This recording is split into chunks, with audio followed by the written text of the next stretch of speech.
That type of censorship, what you get to know, what you get to do, how you get to vote, is a precursor to totalitarianism. It's not imminent, but it's absolutely possible. And too often we believe as Americans that we are exempt from the kind of behaviors that have taken down other democratic states.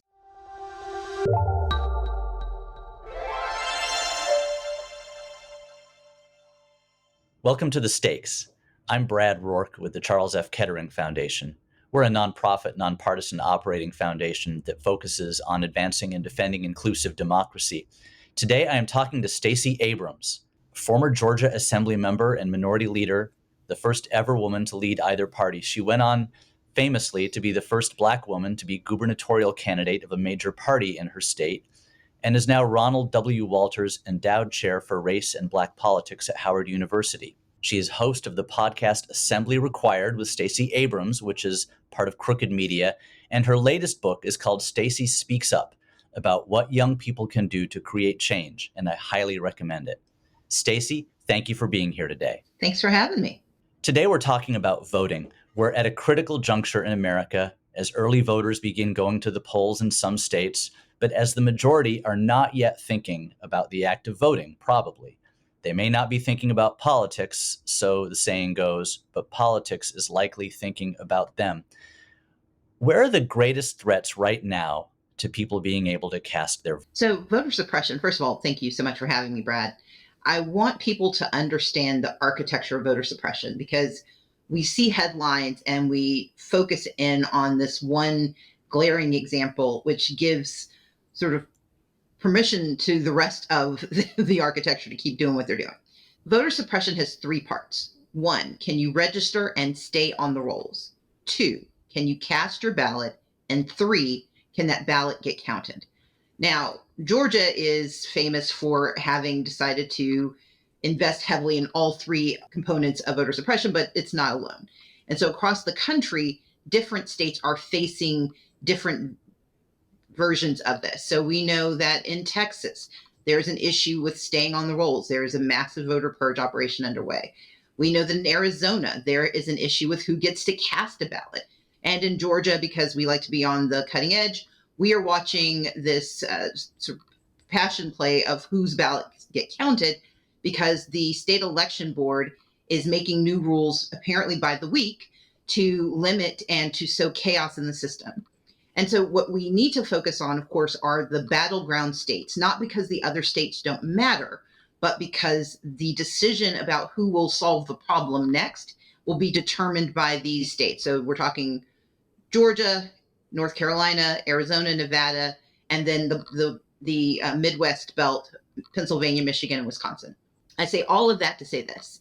Watch those places. Watch what's happening. We know that there are lawsuits still unfolding in Arizona as they try to limit who has access.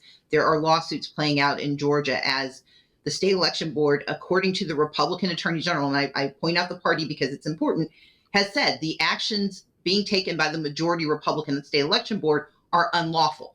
And so this is not a partisan issue. This is a patriotism issue. Voter suppression can strike in any place. In other parts of the country, it's a question of are polling places being shut down? Do people have the ability to actually show up and cast a ballot? In North Carolina, there's a new voter ID law that's going into effect for the first time in this election, which means the people who want to be able to cast a ballot may be turned away because they don't have paperwork that wasn't required just 2 years ago. So watch the battleground states, watch the narratives about voting coming out of those states, but that's where I'd focus my attention. I've heard about something called mass voter purges. One of them is happening in Georgia or is allowed in Georgia. What is that? So in the United States, we have this horrific rule that says if you choose not to use this right, you have the ability to lose it. That's not true of any other right that we enjoy right now. That the failure to use a right can mean that you forfeit that right. But voting, because it is not constitutionally protected as a right, the laws in the many states say that if you do not vote after a certain amount of time, they can use that as a predicate for removing you from the rolls. Now, most states are good actors, and they usually only do it if you've died, which explains why you haven't voted, or you've moved. In Georgia, there is and it's not just Georgia, it's Georgia and a number of states, again, in that coterie of states that were once covered by the Voting Rights Act. There's a tendency to massively remove voters simply for having chosen not to vote in a series of elections.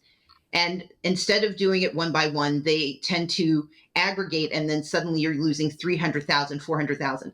Brian Kemp, the current governor of Georgia, actually has the distinction of having done more mass voter purges, in fact, having the largest mass voter purge in a single day of any Secretary of State in the history of America.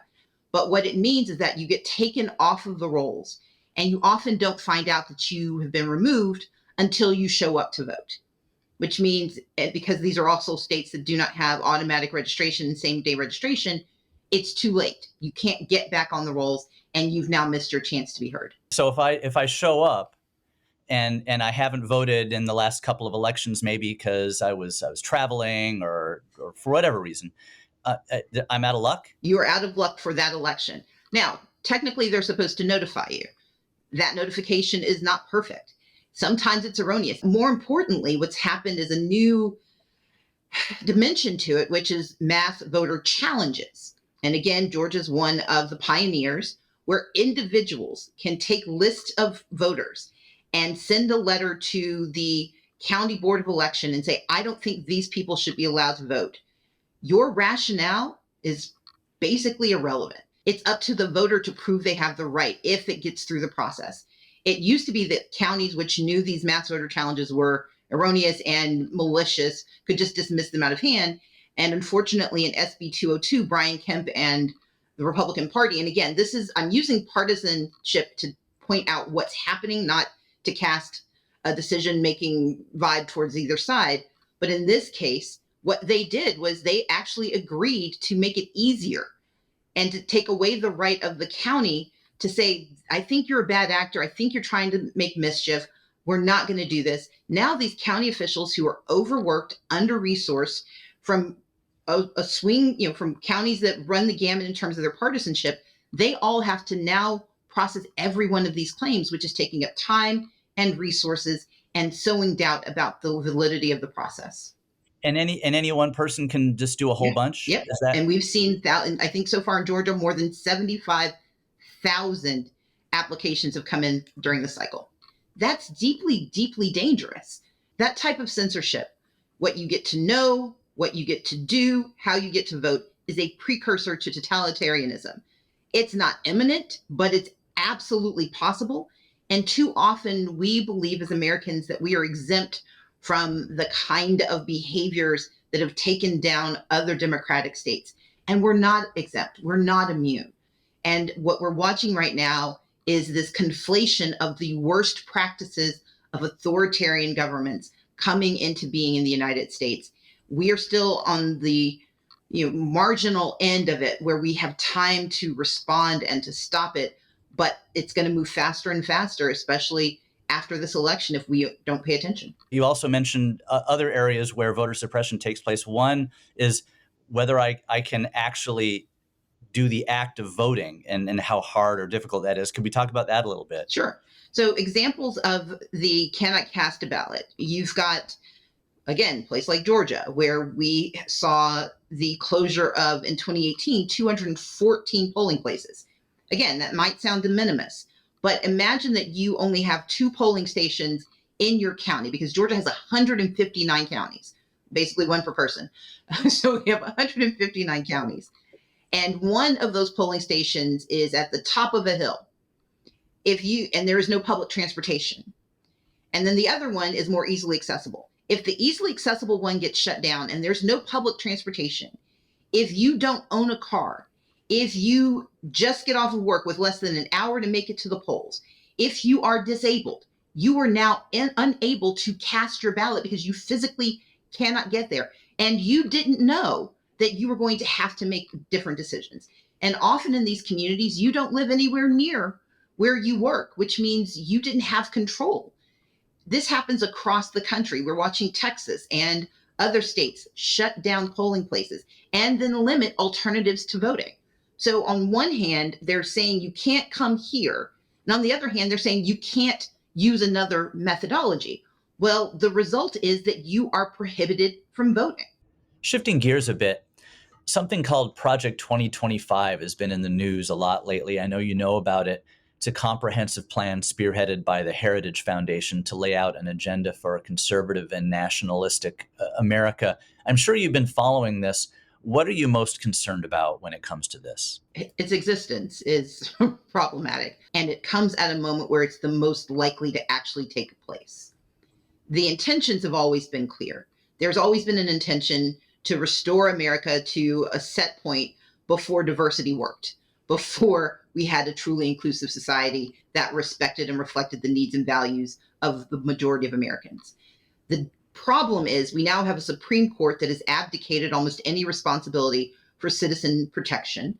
We have a Congress that is essentially paralyzed into inactivity, and we have such a deeply divided government that a handful of states are going to decide the outcome of the presidency. What Project 2025 does is exploit every single one of those fail points in the system. And it's designed to allow the shifting of responsibility from a federal state to individual states, giving them permission to discriminate.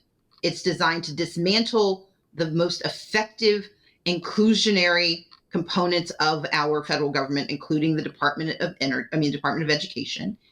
It intends to dismantle any references to DEI. And the reason this should matter is that DEI is not, it is absolutely a racial, it includes race as one of its predicates, but it is not only race. I've mentioned the issues of the disabled. The ADA is a DEI law. And in fact, the way it is written, it requires statutory interpretation because the authors of the law recognized that at the time it was drawn up in 1990, that not every disability was known and not every technology was known.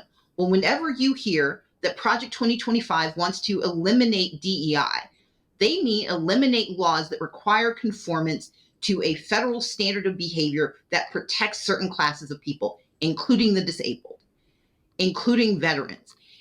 It is not just about how you feel about whether someone got a promotion that you wanted. It is whether you believe that diversity, meaning all people, that equity, meaning fair access to opportunity, and that inclusion, meaning having the ability to participate, whether that should be foundational to this country or not. And what Project 2025 says explicitly and unequivocally is they do not believe in diversity, they revile equity, and they want to dismantle and block inclusion wherever they can. All of this feels like it's so far beyond what ordinary people can deal with or have an effect on. So what is one thing that ordinary people can do, should do, must do about voter suppression? First is verify. We need to verify that we are on the rolls. We need to verify that we have a plan to vote. We need to verify, because if we don't do that verification, all of the rest of it works. All of the intentional obstruction works because we didn't do our prep work. The second is volunteer. We have 3,000 counties across this country. Those election workers have so much more on them. They are under so much more stress. They've often lost resources and are facing new laws, including in some states, criminalization if they make a mistake. So volunteer. And if you want to know more, you can go to fairfight.com/LFGV and you can sign up to volunteer across the country. It doesn't have to just be where you are. So it's verify, volunteer. And then the third is voice. We have to speak up. The other side, and I say the other side is those who are not fans of an inclusive democracy. It's not a party issue, it's a people issue. Our voices then on the side of inclusive democracy have to be just as loud and just as engaged and just as honest. They can be loud and wrong, but we can't be quiet and right. We have to be loud and right. And so whatever I've said today, whatever wakes you up at night or what keeps you excited when you get up in the morning, talk about it and talk about how voting is connected to that issue. We know it internally, but we've got to share it externally so that we have people who are willing to do something about it. So verify, volunteer, and give voice. Stacey Abrams, a true American icon. Thank you for being with us. Thank you for having me.